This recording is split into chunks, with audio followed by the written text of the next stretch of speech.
அவதூறுங்கிறது எப்படிப்பட்டது அப்படின்னு கேட்டா, ஒருத்தர் எதிர்த்து பேசுறது அப்படிங்கிறது வேற. எனக்கு உங்களுடைய கொள்கை பிடிக்கல, அதனால உங்க கருத்துக்கு நான் எதிரா இருக்கேன்னு எதிர்த்து பேசுறது வேற. உங்களுடைய செயல்பாடுகள் சரியில்லைன்னு எதிர்த்து பேசுறது வேற. ஒருவருடைய கருத்தை விமர்சனம் செய்யறது வேற. நீங்க சொன்ன இந்த கருத்துல இப்படி ஒரு குறைபாடு இருக்கு, அதுல இப்படி ஒரு தப்பு இருக்கு, அதை இப்படி செலவுபடுத்திக்கணும், இல்லைன்னா அந்த வகையில் இது சரியில்லைன்னு சொல்றது பேரு, அதுக்கு பேர் என்ன?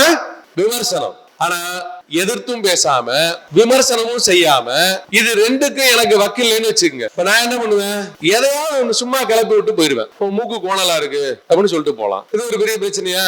இது மாதிரி உருவத்தை வைத்து மட்டுமல்ல, கொள்கையை திரித்து, அவர் பேசியதை திரித்து, பேசாததை பேசியதாக சொல்லி செய்வதற்கு பெயர் அவதூறு. இப்ப பெரியார் விமர்சிக்கப்படக்கூடாதவரானா விமர்சனங்களுக்கு அப்பாற்பட்டவர் அல்ல பெரியார். அவர் விமர்சனங்களுக்கு உட்பட்டவர் தான். எதிர்த்து நிற்க கூடாதவர் அல்ல பெரியார். அவருடைய கருத்துக்களை எதிர்த்து நிற்கலாம், எதிர்த்து பேசலாம்.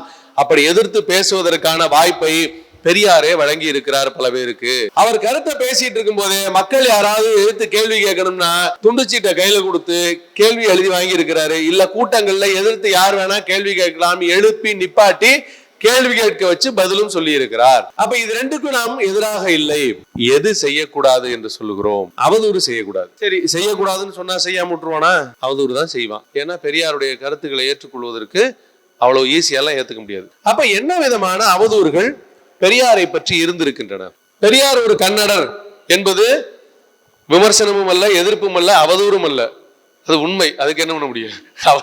அவர் பிறந்தது, அவருடைய பிறந்த குடும்பம், நம்ம வைரமுத்து சொல்ற மாதிரி எந்த குடும்பத்துல நம்ம பிறக்கணும்னு யாரும் கேட்டலாம் வந்தெல்லாம் பிறக்க முடியாது. அவர் பிறந்தது கன்னட பலிஜா நாயுடு என்கிற ஒரு சமூகத்தை சார்ந்த குடும்பம். ஆனா அது பிரச்சனை இல்லை, அது பிரச்சனையாவும் இருக்க முடியாது. யார் எங்கே பிறந்தார் என்பது பிரச்சனை இல்லை. நான் என்ன செய்கிறேன், எப்படி வாழ்கிறேன், யாருக்காக வாழ்கிறேன் என்கிறதான் பிரச்சனை. அதனால அது யாரு பிரச்சனையா கிளப்புறாங்க அப்படின்னு கேட்டா, பெரியார் ஒரு தமிழர் இல்லை, அவர் கன்னடர், அதனால நாங்க ஏத்துக்க மாட்டோம் அப்படின்றான்.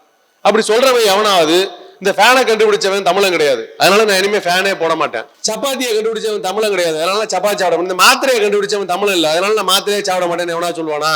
மார்க்ஸ் எந்த நாட்டுக்காரரு? Karl Marx, ஜெர்மானியர். அவர் வளர்ந்தது, வேலை படிச்சதெல்லாம் இங்கிலாந்து. அவருக்கு தமிழ் தெரியாது, அதனால அவருடைய சிந்தனையை நான் ஏற்க மாட்டேன் அப்படின்னு எவனா சொன்னானா? அவனை போல ஒரு அறிவு குருடர் யாராவது உண்டா? அறிவு தெளிவற்றவர் உண்டா? அப்படிப்பட்ட ஒன்றுதான் பெரியார். அவர் என்ன ஜாதி என்று ஆய்வு செய்கிற இந்த வேலை. பெரியார் தன்னுடைய ஜாதி மதம் எல்லாவற்றையும் துறந்தவர், மொழி என்கிற எல்லையை தாண்டியவர். அவர் ரொம்ப தெளிவா சொல்றாரு, நான் பிறந்தது எங்க பிரச்சனை இல்லை, எனக்கு தெரிந்த மொழி தமிழ், நான் பேசுகிற மொழி தமிழ், நான் எழுதுகிற மொழி தமிழ், நான் யாருக்காக போராடுகிறேன்? இந்த நாட்டில் இருக்கிற தமிழ் மக்களுக்காக போராடுகிறேன். பெரியார் எப்ப தன்னை தமிழராக என்பதிலிருந்து திராவிடராக அடையாளப்படுத்தி கொண்டார் அப்படின்னா, பெரியார் பேசுகிற மொழியார் வேணா நான் தமிழர்னு சொல்லிக்கலாம் தவிர அவரால் இவங்க சொல்ற அடையாளப்படி தமிழர்லாம் சொல்ல முடியாது. ஆனா அதை தாண்டி இந்த இயக்கத்திற்கு அவர் சொல்லுகிற போது தமிழ்நாடு தமிழருக்கே என்கிற முழக்கத்தை அவர் முன்வைத்தார். எப்போது?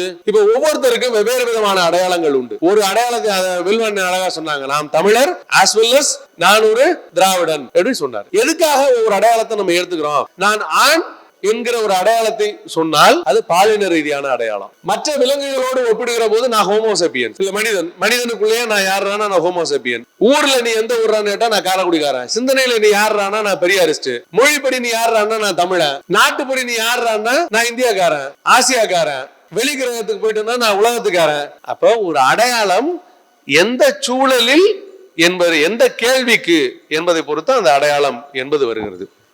அதனால மொழி அடிப்படையில் நாம் தமிழராக இருக்கிறோம். இந்த மொழி குடும்பத்திற்கு பெயர் திராவிட மொழி குடும்பம். இன அடிப்படையில் நாம் திராவிடராக இருக்கிறோம்.